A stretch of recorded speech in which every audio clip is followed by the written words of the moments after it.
On November 2nd, 1917, Britain's Foreign Secretary Arthur Balfour wrote a letter that would set off a conflict still being fought more than 100 years later. His Majesty's government view with favour the establishment in Palestine of a national home for the Jewish people and will use their best endeavours to facilitate the achievement of this object.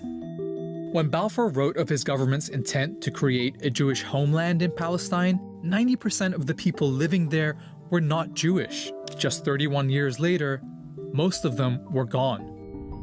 כמה אתה חושב אנשים הרגת ככה? לא ספרתי.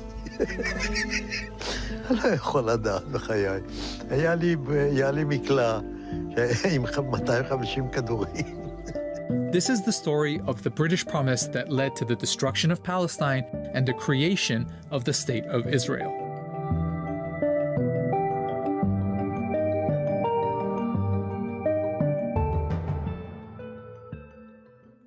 Let's start with the obvious question. Why were the British making promises about other people's countries? The short answer? Empire is one hell of a drug. This was World War I, and the British were making lots of promises. In addition to promising a Jewish homeland in Palestine, they promised Arab leaders independence if they rose up against Britain's enemy, the Ottoman Empire.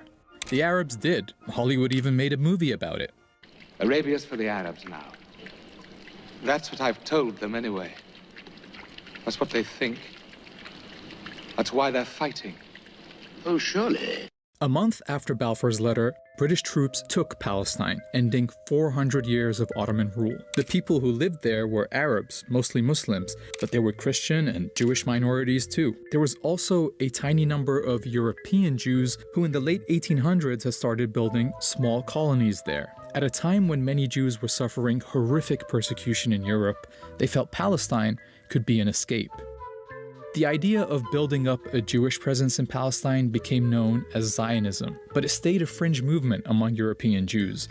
Many of them felt they shouldn't have to leave their countries to avoid persecution.